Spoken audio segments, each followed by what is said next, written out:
I used to believe that marriage was built on love, respect, and understanding. I thought Dominic and I were solid, that no matter how busy life got, we'd always find our way back to each other. But I was wrong, because in a single night, with just a few careless words, my husband shattered the illusion I had been desperately holding on to. "You don't even like that place anyway." That was all he said, casual, dismissive, as if my feelings, didn't even matter. It started so innocently. A simple question, really. "Hey, Dominic," I had said, setting my phone down, looking at him across the living room. "How about we go to La Vie tonight? It's been a while since we had a date night." For a second, just a fleeting second, I saw something in his eyes. Hesitation, guilt. I couldn't tell.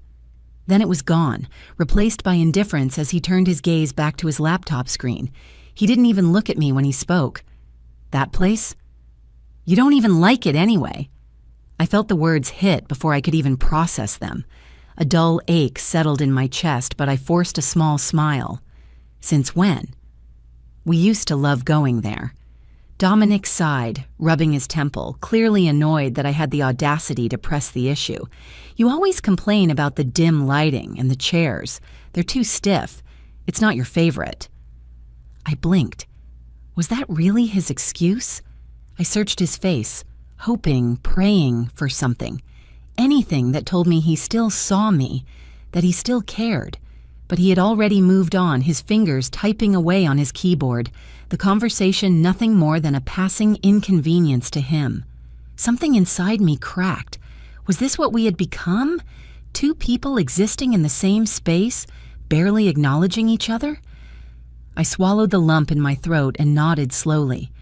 "You're right." And that was it. No argument, no discussion, just nothing. Later that night, I curled up in bed, mindlessly scrolling through my phone, trying to ignore the sinking feeling in my stomach, the feeling that I was losing him. Then my screen lit up with a message from my friend Melissa. "Melissa, thought you were staying in tonight?" My brows furrowed. "Me? Yeah, why?" A few seconds passed, 3 little dots danced on the screen. Then, "Melissa, because I just saw Dominic at La Vie." My breath caught in my throat. I read the message again. Dominic, at La Vie, the restaurant he so easily dismissed, the place he said I didn't even like. A sudden nauseating wave of unease settled in my stomach. "Me. Are you sure?" Melissa responded almost immediately. "Melissa. Yeah, he's sitting in the corner, not alone." My heart pounded so hard I could hear it in my ears. Not alone. I stared at those words, my grip on the phone tightening. My hands felt ice cold, yet my skin burned with a sick combination of confusion and something much worse, dread. A million possibilities rushed through my mind, each one more painful than the last. Maybe it was a business dinner. Maybe it was just a casual meetup with a friend. But deep down, I knew. Still, I needed to see it in black and white. My fingers trembled as I typed my next message. Me. Who is he with? I waited. It felt like hours, but it was only seconds before the reply came in. Melissa? His assistant, Jessica. My stomach dropped. Jessica.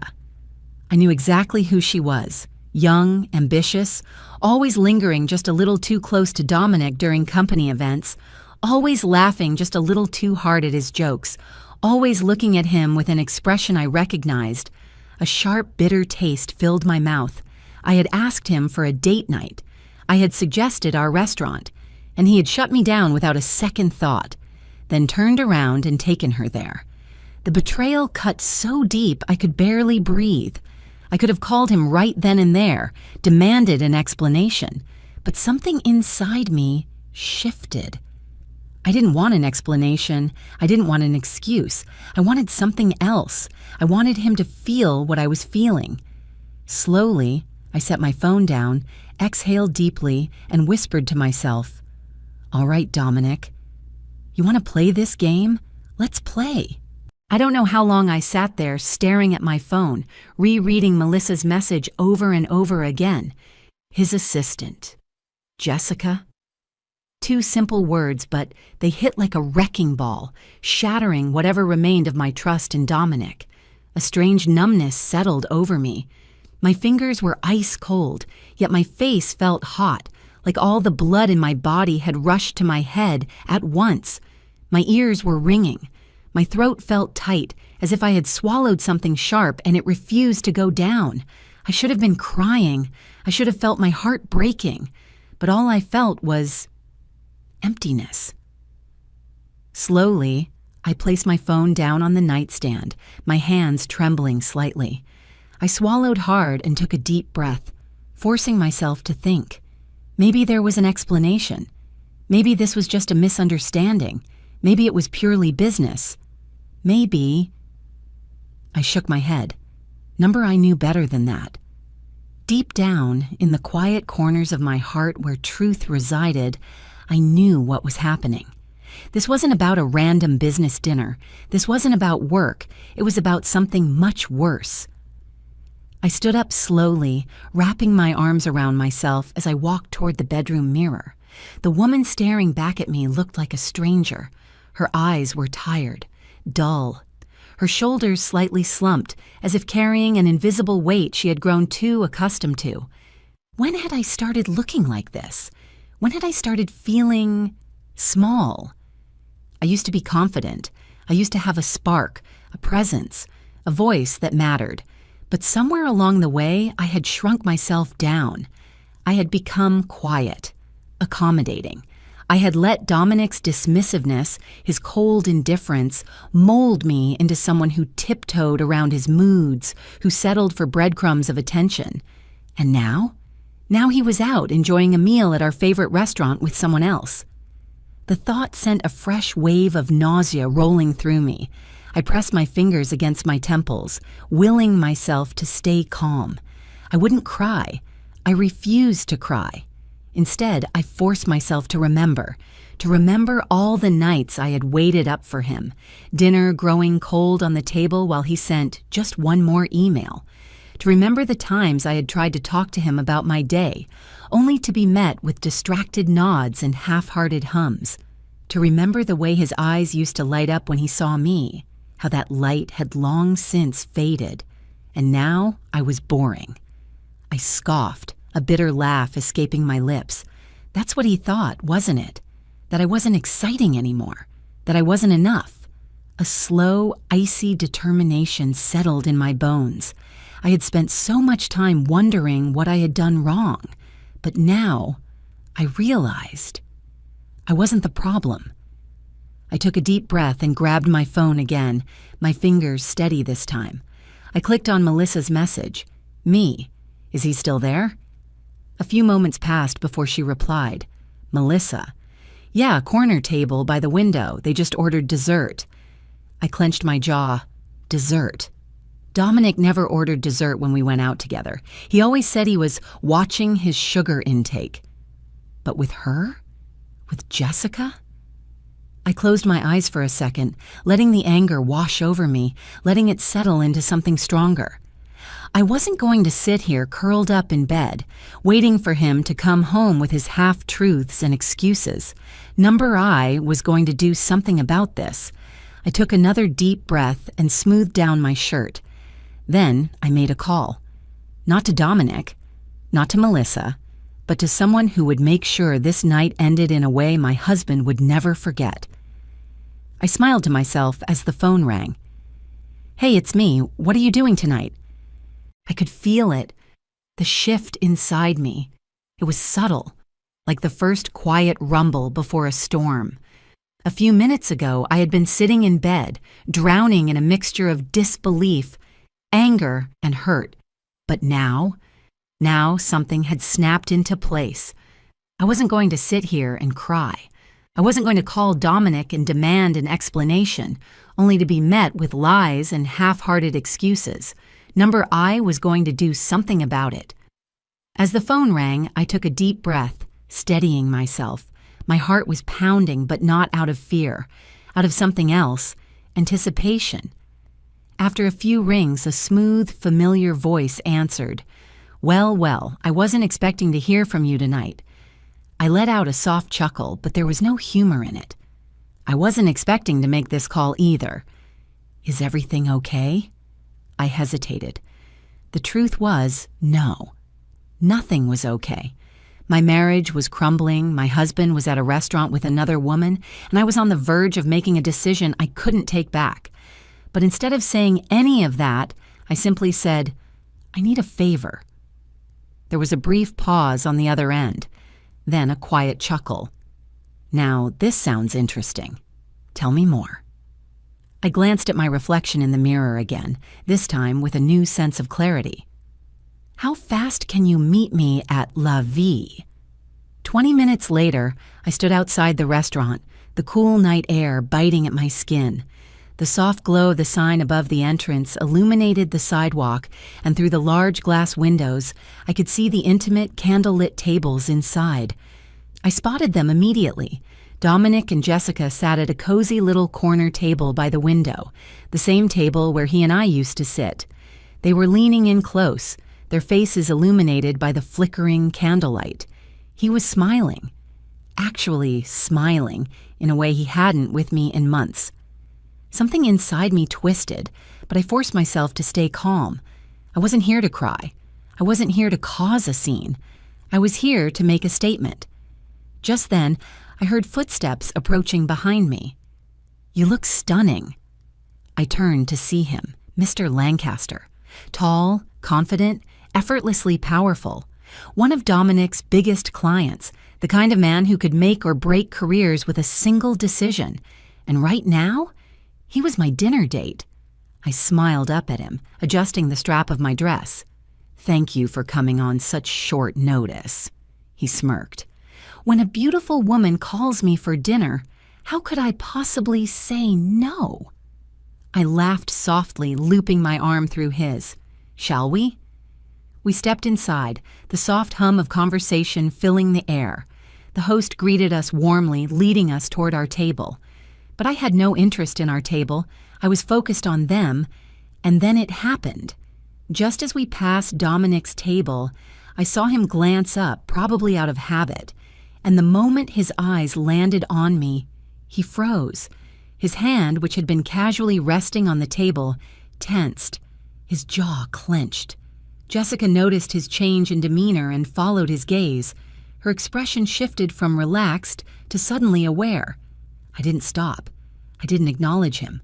I simply smiled, lightly squeezing Mr. Lancaster's arm as we walked past, and as we took our seats, I could feel Dominic's eyes burning into me. Good. Let him watch. Let him wonder. Let him feel what I had felt. I reached for my glass of wine, took a slow sip, and exhaled. This was only the beginning.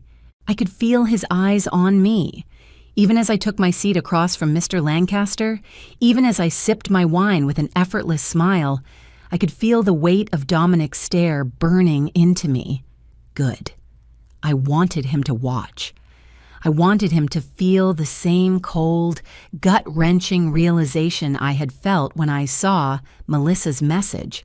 I wanted him to sit there, across from her, and wonder what was happening, what he had missed, what was slipping through his fingers, because for the first time in a long time I was the mystery, and Dominic hated not being in control. Mr. Lancaster gave me an easy smile, swirling his drink in his hand. "You know, I was surprised when you called me. We haven't seen each other since the gala." I tilted my head slightly, the candlelight casting soft shadows across the table. I figured it was time to catch up. He smirked knowingly, glancing briefly at the other tables before lowering his voice. "I take it your husband has no idea we're here?" I let out a soft chuckle, stirring my drink with slow, deliberate movements. "Oh, I think he knows now." Mr. Lancaster followed my gaze just as Dominic shifted in his seat. His expression was unreadable, but his fingers were tapping against the table, a telltale sign that he was seething. Jessica, on the other hand, looked stiff, uncomfortable. I wondered if she was starting to piece things together. Dominic had dismissed me. underestimated me. But tonight I was reminding him exactly who I was. And then it happened. I saw the exact moment Dominic couldn't take it anymore. He leaned forward, saying something low to Jessica, something that made her shift awkwardly in her chair, before abruptly standing up. I didn't turn my head. I didn't react. I just calmly reached for my fork, twirling a bite of my pasta as if I hadn't noticed the storm brewing behind me. But then, is this some kind of joke? His voice cut through the restaurant's soft murmur like a knife. I took my time chewing, dabbing the corner of my mouth with my napkin before finally looking up. And there he was, Dominic, standing at the edge of my table, arms crossed, tension radiating off of him in waves. His expression was tight, his lips pressed into a thin line. I tilted my head, feigning innocence. "Excuse me," he scoffed, his eyes flicking to Mr. Lancaster, who to his credit looked completely unfazed, before settling back on me. "You don't even like this place," Dominic muttered, his voice laced with frustration. "You said the chairs were too stiff." I let out a soft laugh, setting my glass down with a quiet clink. "Oh, you're right," I mused, meeting his gaze head on. "I did say that." I leaned forward slightly, my voice dropping just enough that only he could hear. "But Mr. Lancaster loves it here." Dominic's jaw tightened. I could see the realization sinking in, the way the pieces were falling into place in his mind. I wasn't here by accident. I wasn't here to cry or plead for an explanation. I was here to send a message, and he got it, loud and clear, his hands curled into fists at his sides. "What are you trying to do?" I smiled, tilting my glass toward him in a mock toast. "Oh, I'm just having dinner." His nostrils flared. For a moment, he looked like he wanted to say more, maybe cause a scene, maybe demand answers. But Dominic wasn't stupid. He wasn't about to make a spectacle of himself in front of someone like Mr. Lancaster. So instead, he clenched his jaw, shooting me one last lingering glare before turning on his heel and walking away. As he stormed back to his table, I saw Jessica shift uncomfortably in her chair, clearly unsure of what had just happened. But Dominic didn't explain. He just sat down, stiff and silent, staring at his untouched plate. I exhaled slowly, my grip on my glass finally relaxing. I should have felt triumphant, but instead, all I felt was closure. Because in that moment, I realized something important. I didn't need Dominic's attention anymore. I didn't need his approval. I was done playing the role of the neglected wife, waiting for scraps of affection. Tonight, I had taken back my power, and judging by the look on Dominic's face, he knew it too. I sat there swirling the last sip of wine in my glass, watching Dominic as he sat stiffly across from Jessica. He wasn't eating. He wasn't talking. He was just sitting there, his grip tight around his utensils, his jaw clenched so hard I thought he might crack a tooth. Good. I let out a slow breath, feeling the weight of the moment settle in. For the first time in a long time, I didn't feel small. I didn't feel invisible. I felt powerful. Mr. Lancaster leaned in slightly, his voice low but amused. "I think you just ruined his night." I smirked, lifting my glass in a small toast. That was the idea. I felt Dominic's eyes on me again, the frustration practically radiating off of him. He wasn't used to this. He wasn't used to me, the version of me who no longer waited for his attention, who no longer begged for his time, and I could tell it bothered him. Jessica, on the other hand, looked downright miserable. She shifted in her seat, tucking a strand of hair behind her ear, clearly aware that the dynamic at their table had shifted. She wasn't the center of Dominic's focus anymore. I was. And that's when I knew I had already won. I wasn't here for revenge. I wasn't here to humiliate him in public or scream accusations across the restaurant. I was here to show him, to make him feel what I had felt for months. Ignored, unimportant, replaceable. And judging by the way he was barely touching his food, his shoulders tense, his jaw tight, it was working. Mr. Lancaster glanced at his watch and sighed. As much as I'd love to stay and watch this unfold, I have an early meeting tomorrow." He tossed his napkin onto the table and shot me a knowing smile. "But we should do this again. Soon." I smiled, setting my glass down. "Absolutely." He stood up, straightening his blazer, and I followed his lead, grabbing my purse. And just as I turned to leave, I felt it. The shift in the air, the inevitability of what was coming next. Because Dominic, who had been sitting there, stewing in silence, had finally snapped. "Wait." His voice cut through the restaurant, firm and demanding, just as I took my first step toward the exit. I paused, glancing over my shoulder. Slowly, I turned to face him, raising an eyebrow. "Yes?" He stood up, his movements tense and deliberate. He was trying to mask his frustration, but I could see it. The way his fingers twitched slightly, the way his nostrils flared just the tiniest bit. "Can we talk?" His voice was low, controlled, but there was an edge to it. Jessica looked between us, her expression unreadable. I tilted my head, feigning curiosity. "Talk about what?"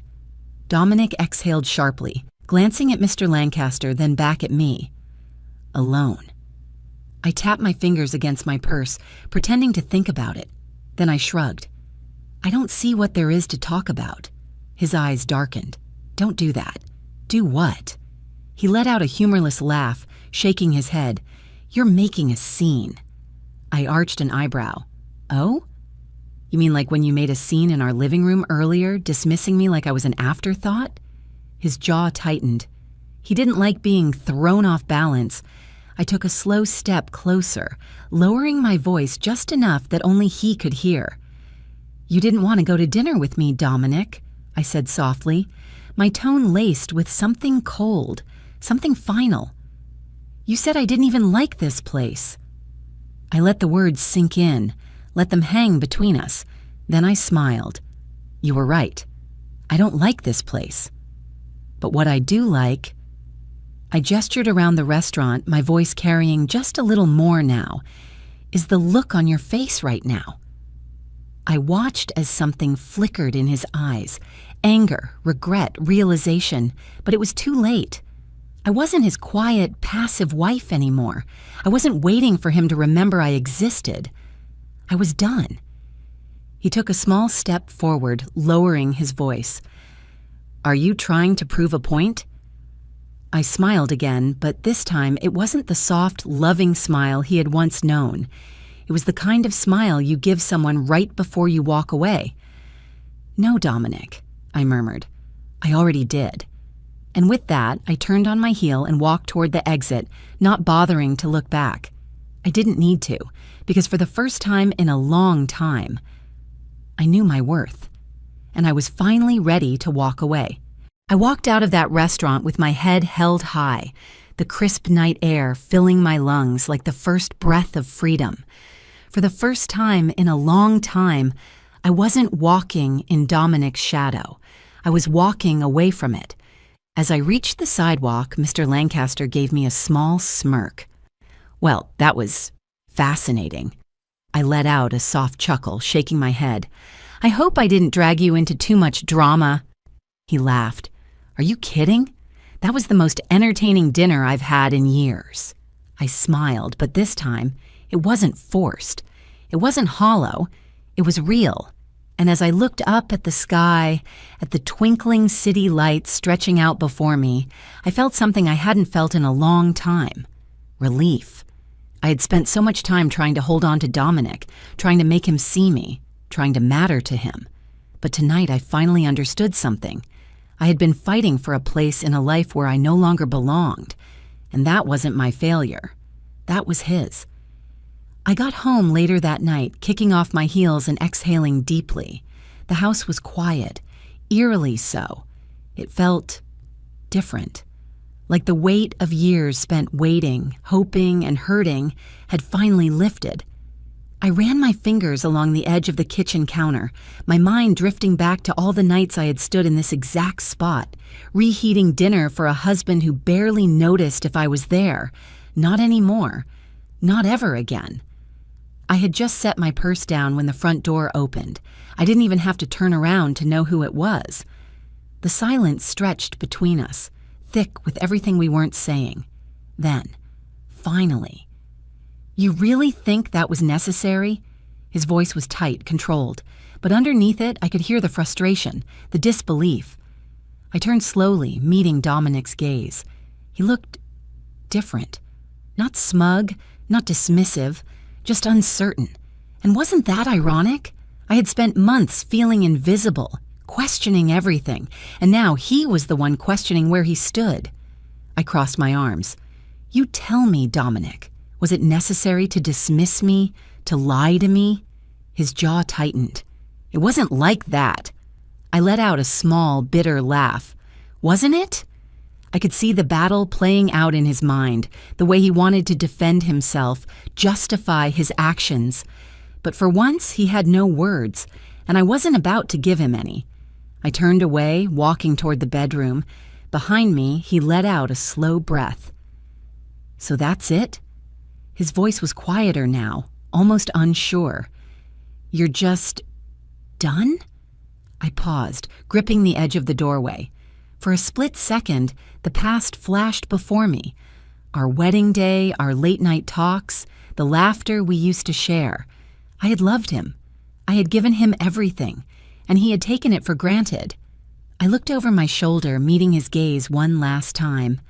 "I was done a long time ago, Dominic," I said softly. "I just didn't realize it until tonight." And with that, I walked into the bedroom, closing the door behind me. The next morning, I woke up to sunlight streaming through the curtains, warming my skin. For the first time in months, I didn't feel heavy. I didn't wake up wondering if today would be the day Dominic finally saw me, finally chose me, because I had already chosen myself. I got out of bed, stretching my arms, feeling lighter than I had in years. I didn't know what was next. Maybe I'd take a trip somewhere. Maybe I'd go back to school. Maybe I'd start over completely. But whatever it was, it would be mine. No more waiting, no more hoping, just living. And as I stepped into the morning light, I smiled. Because for the first time in a long time, I was free. Sometimes, walking away isn't the hardest part. Realizing when it's time to leave is. So tell me, have you ever stayed in a situation longer than you should have? What finally made you realize it was time to choose yourself? Let's talk in the comments. I'd love to hear your story. I never expected my marriage to crumble over a simple swipe. It was just a normal evening, nothing special. I was out with a couple of friends, laughing over drinks, when someone casually mentioned catching their husband on a dating app. I laughed along with them, shaking my head. Imagine that. I mean, my husband, Ryan, would never, right? But something about that conversation stuck with me. It clung to me like a stubborn shadow, even as I drove home, even as I crawled into bed beside Ryan's sleeping form. His face looked so peaceful in the dim glow of our nightlight. Familiar, safe. And yet, as I lay there staring at the ceiling, that tiny, nagging thought kept growing. What if? It was stupid. I knew it was.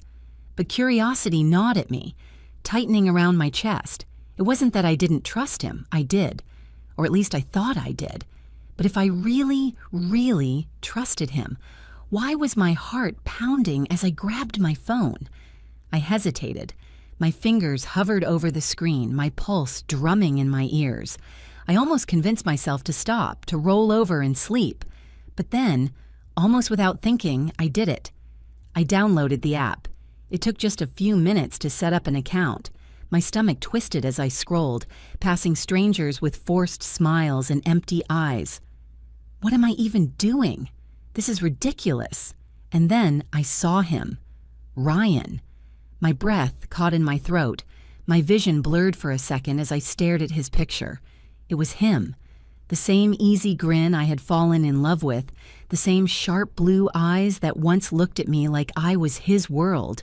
But I wasn't his world anymore, was I? His profile wasn't bare. It was complete.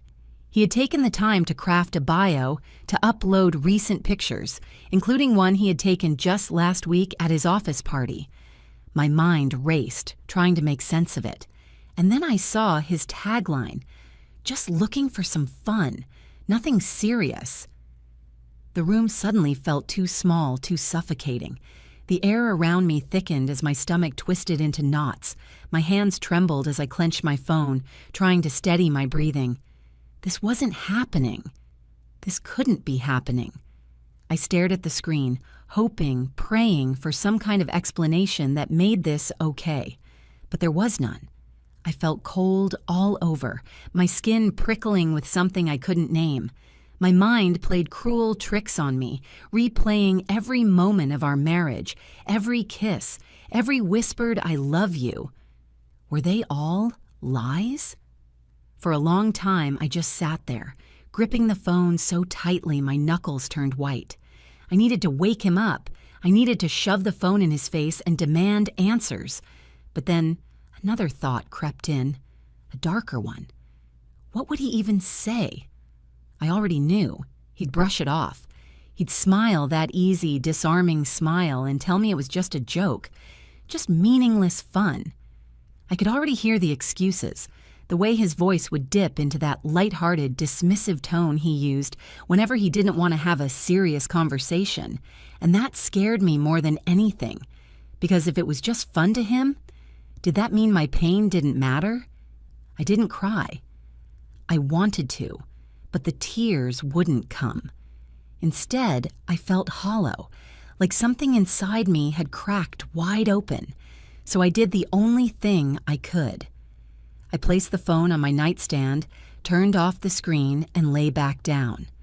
I closed my eyes and forced my breathing to slow, listening to the rhythmic rise and fall of Ryan's breaths beside me. For the first time in our marriage, I felt like I was lying next to a stranger. And in that moment, I made a decision. I wasn't going to yell. I wasn't going to cry. Instead, I was going to play his game. And I was going to win. The next morning felt like I was trapped in some kind of twisted alternate reality. I went through the motions, brushed my teeth, fixed my hair, made coffee, like everything was normal. But it wasn't. It would never be normal again. Ryan was in the kitchen when I walked in, his back to me, humming some song under his breath as he scrolled on his phone. I stared at him for a long second, my stomach twisting into a knot so tight it hurt. How many times had I walked into this very room and seen him exactly like this? How many mornings had I kissed his cheek, poured us coffee, and sat at this very table thinking I was married to a good man, a faithful man? But now, all I could see was the man who had a profile on a dating app, a profile he had built so effortlessly, so casually, while coming home to me every night. He must have sensed me standing there because he looked up and flashed me his usual easygoing smile. "Morning, babe," he said, completely oblivious. "You sleep okay?" I forced myself to move, gripping the counter so my fingers didn't tremble. "Yeah," I lied, my voice too even, too controlled. I busied myself with the coffee pot, anything to keep my face turned away from him. I could feel him behind me, sipping his coffee, checking his phone, completely at ease. Like nothing had changed, like the world wasn't falling apart around me. I stole a glance at him. He looked the same tousled hair, the same sharp jawline, the same stupid dimple that used to make my heart flutter. But now, looking at him just made my chest ache. I wanted to scream. I wanted to shake him and ask why. Why wasn't I enough?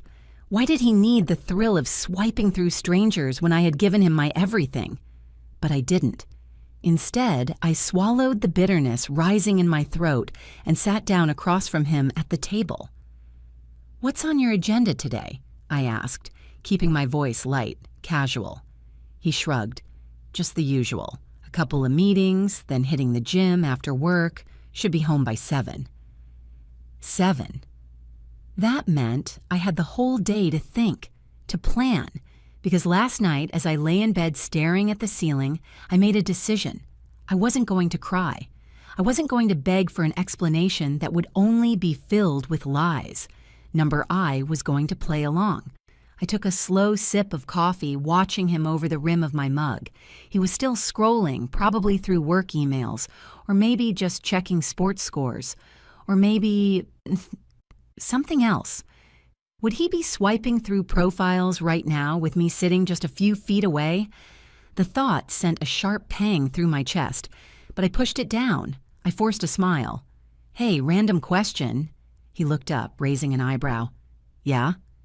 If you ever caught me on a dating app, what would you do?" His reaction was instant. His hand froze mid-scroll, and for the briefest second, just a fraction of a second, his expression shifted. A flicker of something. Guilt? Fear? But then, just as quickly, it was gone. He smirked. "Caught you? Babe, please, you'd never do that." I let out a soft laugh, tilting my head. "But if I did?" He chuckled, shaking his head. "I don't know, I guess I'd ask what the hell was going on." He set his phone down and leaned back in his chair, stretching. "But let's be real, you're not the type." His words hit me in a way I didn't expect. "You're not the type." What did that mean? That I was predictable? That I was too loyal? That I would never dare do something like that? I kept my expression neutral, but inside, something shifted. Maybe I wasn't the type, but maybe it was time to be. Because while Ryan left for work that morning, whistling as if nothing was wrong, I picked up my phone, and with steady hands I created a profile of my own, and this time I was the one swiping. Creating the profile felt like crossing a line I never thought I'd even approach. My hands trembled slightly as I typed, but I forced myself to stay steady. Every click, every choice felt like another piece of my heart shattering. A part of me hated doing this. It felt wrong, like I was betraying the very vows I once held sacred. But then I reminded myself, Ryan did this first. I entered a fake name. Nothing too different, just something generic enough not to raise suspicion. My fingers hovered over the age section. Should I keep it the same? Change it? In the end, I left it as is. Let's see if he really knew his own wife. Then came the pictures. I stared at my camera roll, biting my lip. If I used my usual photos, he'd recognize me in an instant. But I wasn't trying to trick him. I just wanted to see how far he was willing to go. So I selected a few selfies, ones where my makeup was a little heavier, my hair styled differently. Familiar enough, but different. As I hit save and my profile went live, a cold wave of nerves rushed through me. My heart pounded and my mouth went dry. I was really doing this. And now all I had to do was wait. I spent the next few hours in a haze, barely focusing on anything else. I tried to go about my day as usual, folding laundry, answering emails, even stepping outside to get some fresh air. But the weight of my phone in my pocket felt like a ticking bomb. I checked the app more times than I wanted to admit. Nothing. Maybe he wouldn't see me. Maybe he wasn't even active on there.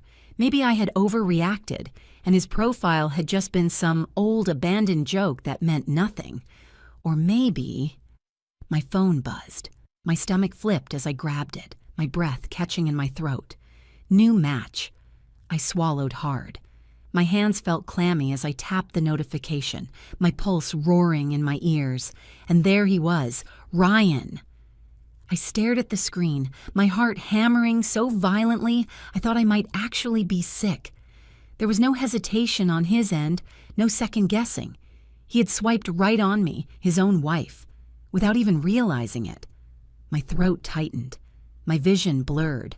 I felt like I was floating outside my own body, watching this unfold as if it were someone else's nightmare. I clicked into his profile, my eyes scanning over the words I had already memorized. Just looking for some fun, nothing serious. I gripped my phone so tightly my knuckles turned white. Fun, Dot. Nothing serious. Like our marriage was nothing serious. Like the life we built together was just some game he could play whenever he got bored. Anger and heartbreak warred inside me, but through it all, one single clear thought emerged.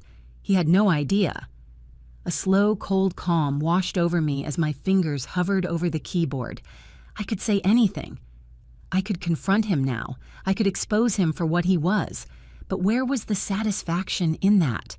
Number, I wasn't going to end this yet. I was going to make him sweat. I took a deep breath, my chest rising and falling as I typed my first message. a flirty, playful line, something light, something that wouldn't scare him off, and then I hit send. As I watched the screen, waiting for him to reply, a strange sensation crept over me. For the first time since this nightmare began, I felt in control. The moment I hit send, my heart pounded so hard I thought Ryan might hear it from wherever he was. The message was simple, flirty, just enough to reel him in. "Hey there, handsome. You seem like my type. What's a guy like you looking for?" I stared at the screen, every muscle in my body tense. My hands felt clammy and my stomach twisted with something I couldn't quite name. Was it nerves? Anger? Maybe a sick mixture of both. Seconds felt like hours. I watched the little delivered sign, waiting, wondering if he would answer right away, or if he'd hesitate, if maybe, just maybe, he'd think twice before responding. But the 3 little dots appeared almost immediately. He was typing. I sucked in a breath. My fingers tightened around my phone. "Hey there, beautiful, just looking for some fun. What about you?" The words felt like a slap. I knew what I was doing, I knew what to expect. But seeing it, watching my husband so effortlessly flirt with someone he thought was a stranger, was an entirely different kind of pain. I could picture him, wherever he was, probably at work, probably smirking at his phone, leaning back in his chair like this was just another casual conversation, like he hadn't just betrayed me again. A bitter laugh bubbled in my throat, but I swallowed it down. I could end this now. I could send a screenshot and confront him, demand answers, watch him squirm. But no, not yet. I needed to know just how far he was willing to take this. So I played along.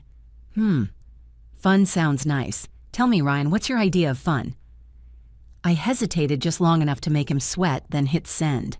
More dots. He was eager now. I could practically feel the excitement radiating from the screen. "Oh, I don't know," he wrote. "Depends on the company. You seem like a woman who knows how to have a good time." I felt my jaw clench so hard my teeth ached. Had he said that exact line to other women before? Was this his go-to? Just an easy, lazy flirtation he tossed around to whoever gave him attention? I curled my fingers around my phone, trying to control the sheer rage building inside me. Don't react. Keep going. I forced my breathing to slow and typed back. "You might be right. Maybe we should get to know each other a little better. Tell me something about yourself, Ryan. Something your wife doesn't know." I hovered over the send button for a moment, then tapped it, my pulse roaring in my ears. Let's see how deep this rabbit hole went. His reply came quick, too quick. "Oh, now that's an interesting challenge. Well, let's just say I have a few secrets." I nearly threw my phone across the room. Secrets? I had spent years thinking I knew this man, loving him, trusting him, building a life with him. And here he was, casually admitting to having secrets like it was some fun little game. But this wasn't a game. Not for me. I sat back, my mind racing. This had gone far enough. It was time to turn the tables. I cracked my knuckles, flexing my fingers before I typed my next message. "You know, Ryan, you remind me a lot of my husband. Handsome, charming, but a little dangerous. I bet he has secrets too." And then I waited. Because the moment he read that, I knew his heart would start racing too. The moment I hit send, my entire body tensed. I imagined the exact moment Ryan read my message, his smirk fading, his fingers pausing mid-type, his heart stuttering in his chest as realization set in. My phone sat still in my hands, but I could feel the electricity buzzing in the air around me. I watched the screen, waiting, and then, finally, 3 little dots appeared. He was typing. Then, they stopped. Started again. Stopped. My lips curled into a humorless smile. He was panicking. Good. I leaned back, exhaling through my nose as I imagined his reaction. Maybe his palms were sweating now, his mind racing, trying to figure out if this was a coincidence or a nightmare unfolding before his eyes. Finally, his reply came through. Ha ha ha, that's funny. What do you mean? I let the message sit there, my pulse steady now. I could almost see him, trying to play it cool while his insides twisted. I let a minute pass, then 2. I wanted him to suffer. Finally, I typed back, I mean exactly what I said. You remind me of my husband, the one who told me dating apps were just for fun, the one who's supposed to be at work right now but is too busy flirting with a stranger. Does that ring a bell, Ryan? I sent it. And this time? No dots, no reply, just silence. I waited, my chest rising and falling with slow, deliberate breaths. The power had shifted now. I was in control. Minutes passed. Then, from the other room, his ringtone. My stomach clenched, but I stayed still. The call ended. Another one came through immediately. I ignored them. Then, a text. Emma, we need to talk. Right now. Oh, now we need to talk? I let out a short, bitter laugh. The audacity. The nerve. When I had confronted him before, he had laughed it off. Told me I was overreacting. That it was just a joke. But now? Now that he was the one sweating? Suddenly, it was serious. I stood up slowly, rolling my shoulders, stretching out my fingers before grabbing my phone. I opened our texts. Dozens of messages from him, one after another. Baby, please answer. Emma, it's not what you think. Let's just talk, okay? I can explain. I didn't mean any of it. I stared at the words, a strange calm settling over me. He didn't mean it. I let those 4 words sink in. So what did he mean? That he accidentally made a dating profile? That he accidentally flirted with other women? That he accidentally told a complete stranger he was looking for fun? Number. He had meant every word. He just hadn't meant to get caught. My fingers hovered over the keyboard. I could already picture the scene that was about to unfold. He'd come rushing home, desperate to smooth things over. He'd try to spin it, try to convince me I was the crazy one, that it was harmless, that it didn't mean anything. And maybe, before last night, I would have believed him. But not anymore. So I typed my final message. You're right, Ryan. We do need to talk, but not over text. I'll see you when you get home. I hit send and locked my phone, placing it face down on the table. And then, for the first time in hours, I smiled. Because this time, I wasn't the one waiting for answers. He was. The house was silent. Too silent. I stood by the window, arms crossed, staring at the street, waiting. The sun had already started to set, casting long, golden shadows across the floor. The clock on the wall ticked steadily, a rhythmic reminder that the moment I had been anticipating was almost here. Then, headlights. A car door slammed. Heavy footsteps echoed up the driveway. Ryan was home. My pulse remained steady, but I could feel the tight coil of energy in my chest. I wasn't nervous. I wasn't scared. I was ready. The front door swung open and Ryan stepped inside. His hair was disheveled, his shirt slightly wrinkled, like he had run his fingers through his hair one too many times on the drive home, trying to figure out how to fix this. His eyes landed on me instantly. Emma, he breathed, closing the door behind him. His voice was tight, controlled, but I saw the flicker of panic in his expression. Good. I tilted my head slightly, studying him. Ryan. For the first time since I found his profile, I wasn't the one scrambling for answers. He was. He let out a forced chuckle, stepping toward me. Listen, I can explain. I held up a hand. No, I said, my voice sharp but calm. You don't get to start with that. His mouth snapped shut. He swallowed, shifting uncomfortably. His fingers twitched at his sides. I watched as he tried to read my face to gauge how much I knew. I wasn't going to make this easy for him. You swiped right on me, I continued, tilting my head. Tell me, Ryan, how exactly do you plan on explaining that? His Adam's apple bobbed. He exhaled sharply, dragging a hand down his face. I didn't know it was you. I raised an eyebrow. Oh? So if it wasn't me, would that have made it okay? His lips parted, but no words came out. He hesitated just a second too long. And that hesitation? That was my answer. I let out a slow, bitter laugh. Wow. I turned away, pacing toward the kitchen. I needed distance. I needed air. But Ryan wasn't done. He followed quickly, desperation creeping into his tone. No, Emma, listen to me. I never planned on actually meeting anyone. It was just harmless fun, a stupid distraction. I spun around, my chest tightening. A distraction from what, Ryan? From our marriage? From me? He flinched. His face twisted into something raw, something ugly. I saw the regret there. The real kind, not just the regret of getting caught. But it wasn't enough. It would never be enough. Emma, He reached for me, but I stepped back, shaking my head. Do you even hear yourself? My voice wavered, but I steadied it. Do you know how humiliating it was to see your face there, to watch you flirt with me like I was just another random woman? His face crumbled. It didn't mean anything. I let out a breathless, disbelieving laugh. It meant something to me. The room went still. Ryan exhaled, running both hands through his hair now, pacing. I don't know why I did it, he admitted, his voice quiet, almost broken. I felt stuck, bored. I held up a hand again. Stop! He froze. I don't care why you did it. My voice was steady now, cold and final. I care that you chose to do it. His eyes met mine. He knew. This wasn't something we could come back from. I turned away, walking past him. My overnight bag was already packed. Wait, he said, panic lacing his voice now. You're leaving? I grabbed the handle, gripping it tightly before turning back. I don't deserve this, Ryan.